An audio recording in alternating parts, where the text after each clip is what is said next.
الطبقة والكلام ده كله. المهنة دي يعني كل اللي شغالين فيها دلوقتي بقت ناس معينة، من حوالي ممكن 5 سنين أو 6 سنين ممكن ما تلاقيش الكلام ده، عشان ما فيش حد أصلًا بيبدأ إن هو يتعلم حاجة زي كده أو بيفكر إن هو يتعلم حاجة زي كده أو حابب المهنة دي نفسها.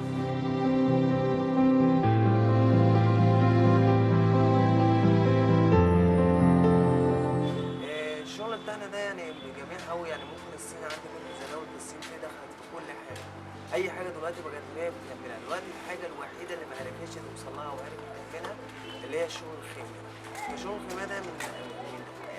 حاجة من التراث المفروض إن إحنا بنحيي يعني جيل ورا جيل يعتبر بيحيي المهنة دي، اللي أنا باقول لك إن أنا شايف دلوقتي ممكن 5 سنين أو 6 سنين ممكن ما تلاقيش المهنة دي.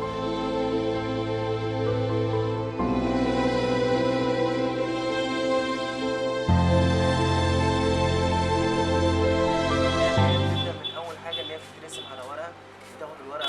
تُمن أو نُص على الورقة نفسها، ويبدأ إن هو يبدأ المقاس اللي هو بياخده بعد كده بيحدده أو مثلًا يعني الرسمة نفسها